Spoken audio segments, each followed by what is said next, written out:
Okay, I come at this talk from a little bit of a different perspective, and it's going to be a little bit more research-oriented than the talks that we've heard, but still tied up very similar together. Part of where I come from this, before I went to my graduate training, I was a teacher for 4 years. 3 of those years, I had a classroom of high-functioning autism or Asperger's children. Basically, these were children who had been kicked out of their previous placements. In the United States, there's been a history of inclusion, which has been mentioned a lot today, for going on 40 years now. When I had the students, the first thing I needed to do was figure out a way in which to get them to be educated in the regular classrooms. And it all came down to social skills. They didn't have the skills they needed to be within a group. So one of the things I did was run social skills groups while I was teaching. This ties in my research now. I'm looking at evidence-based practices and trying to tie in evidence-based practices and translate that into classroom practices. So evidence-based practice started in the medical fields and really focuses on making decisions based on research evidence, clinical expertise, and client values. So far, we're pretty good at defining research evidence, and there are a number of grading schemes that have done such. Clinical expertise, we're less well at quantifying, and then client values, we really haven't explored very much. Evidence-based practice has moved into the social sciences and education. It goes under different names: evidence-based psychotherapies, evidence-based intervention, empirically supported treatments. Many different organizations have different definitions. American Psychiatric Society, American Psychological Association, the Department of Education. Many of these definitions include different things. And in autism, where we have such a diverse group of people working with individuals who have autism, this has caused some problems and some discrepancies. And then in the US, evidence-based practice, or needing evidence to prove a practice works, is becoming a foundation in many policies. When I was teaching, one of the laws passed as I was teaching was No Child Left Behind, which in the United States required any educational practice being used be scientifically based. They were nice enough not to define scientifically based in the law, but insurance companies are also starting to use this in the US. Social deficits in autism are the defining feature of autism. Typically, and I think you've heard some mention of adults and older individuals with autism, social deficits remain throughout life. There's increasing research in social deficits. There's been a lot of clinical neuropsychological research. The treatment research is starting to catch up. And then deficits can be large and have severe impacts on everyday life. A review I did of social intervention, or interventions to alleviate social problems, showed that there are many options and techniques. We have video modeling, social stories, comic strip conversations, social skills groups, which I'll talk about today, priming, modeling. There are interventions that teaching joint attention. There are some parent training interventions. Most of the research has been done using single subject designs. Single subject designs are very good research designs. They can show causality, but they don't generalize as well as some of the group designs. And also some organizations don't recognize single subject designs as showing evidence. Most of the research has been on preschool and school-aged children. In this review, we looked at 68 or 69 articles, 3 of which had adolescents and adults. And the rest of them were split about evenly between preschool and school-aged children. Most of the research has also been done on individuals with higher functioning autism. For this review, it seemed like most studies were done on individuals with an IQ above 70, so that individuals without intellectual disability. For social skills groups, that's even higher. I'll show you in a second. From this review, we concluded 2 practices could be considered evidence-based: video modeling and then social skills groups intervention. Social skills group interventions, you've heard a little bit talked about today. My conceptualization is a little bit different. First, it's one of the most recommended treatments and one of the most requested treatments by parents.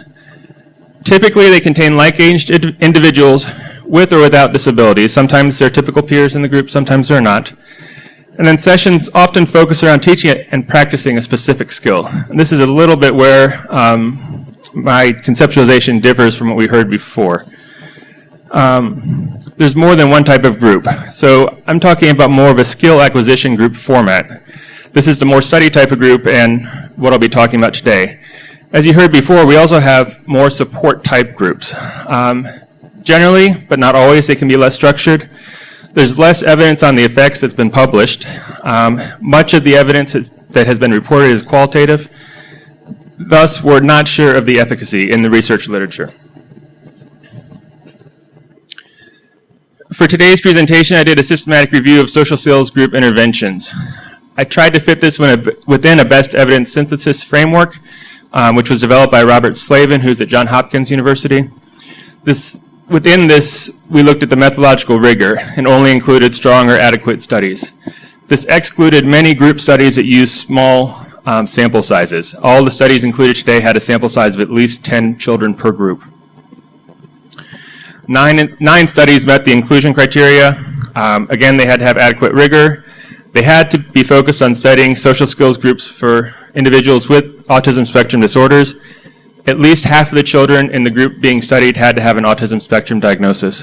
I looked at studies using true experimental designs or randomized control trials and quasi-experimental study designs. All of the research done in this area so far has been group. And then each study had to include a global measure of social outcome, and this also excluded many studies. There are more studies that were excluded than that were included in this area, so there is a lot more research than what I'm presenting today. Some of the characteristics of the studies, as I said earlier, is mostly a high-functioning group. The mean IQ range across studies was 85 to 114. So all of the participants on average had average intelligence or higher. The age range was from 8 years old to almost 15 years old. And when looking at the 9 studies looked at 8 and 9-year-olds, or 3 studies looked at 8 and 9-year-olds, 3 studies looked at 10 and 11-year-olds, and then 3 studies looked at 12, 13, 14, and up. The intensity was the number of hours of therapy per week. Across the studies, it ranged from 0.75 or 45 minutes to 30 hours per week. 3 of the studies were a 6-week summer camp program in which they provided 30 hours a week for a total of 180 hours. The duration ranged from 6 weeks to summer camp program to 18 weeks. So they're relatively brief interventions in terms of what many of us conceptualize as social skills groups. Looking at the format of the groups, the number of children with ASD or other disabilities ranged from 3 to 8. And then the therapist to student ratio was 2 to 1 or 3 to 1. So 2 students for every 1 therapist. This is a forest plot of the effect size. For the effect size in this presentation, I use a standardized mean change effect size, which compared the pre-assessment and the post-assessment scores. And looking at this, that line there is 0, meaning there would have been no difference. The bars stemming from the squares represent the 95% confidence intervals. In brief, if a confidence interval crosses 0, it's not usually statistically significant. From this, you can see that 6 of the 9 studies did not have statistically significant effect sizes. The other thing that I'd like to point out on here are the measures. And just briefly, what I'd like for you to take away is that across studies, there have been many different measures being used. And I'm not sure we have a great measure to measure the outcome of social skills groups.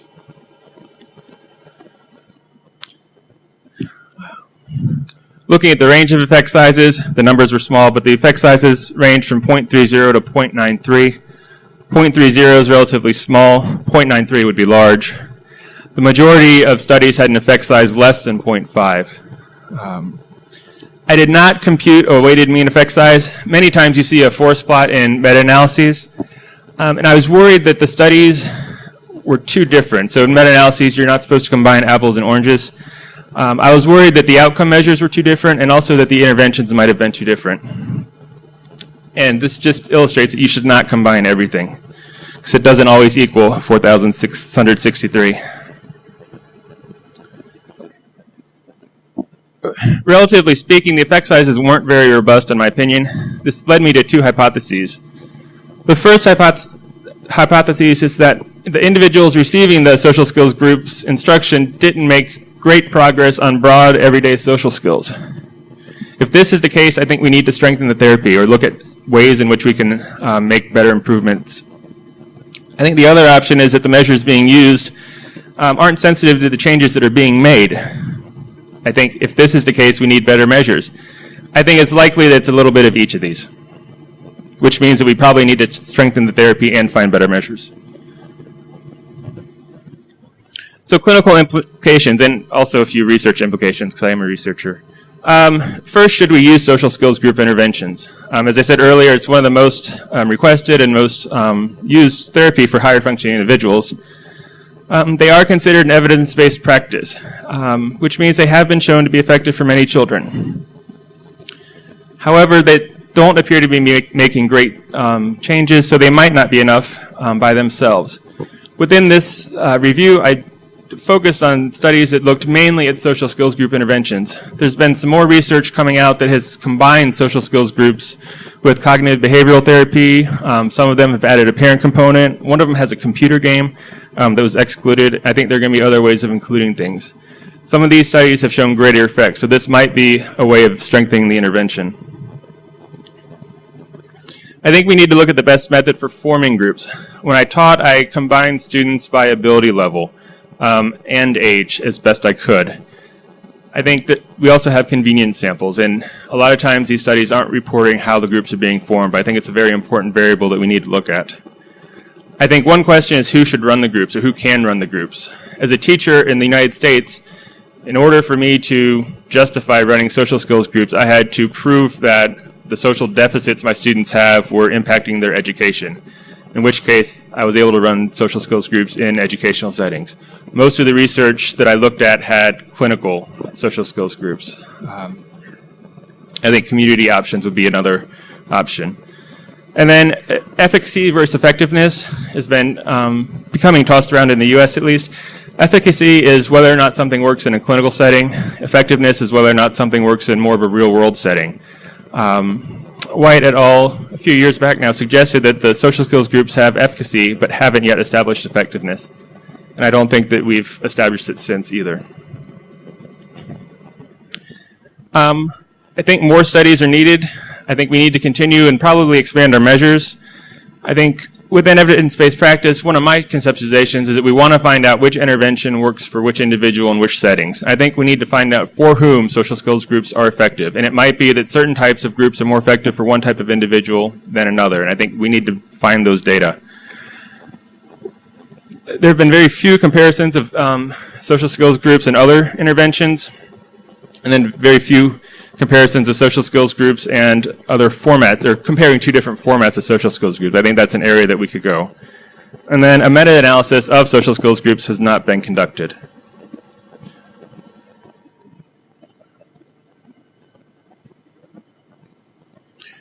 One last point I want to make, and I thought it was in here, but it was not. When looking at the effect size, social skills groups meet many definitions of evidence-based practice, yet they have an effect size of 0.3 to 0.9. I think one of the disassociations we have right now is between statistical significance and clinical significance. And so when we're looking at evidence-based practices, I think we also need to begin to develop ways of looking at clinical significance. Yes, it's good if something works in a clinical setting, but if it's not making changes that improve the lives of our clients, it might not be worth the means it takes. So with that, I'm finished. Thank you.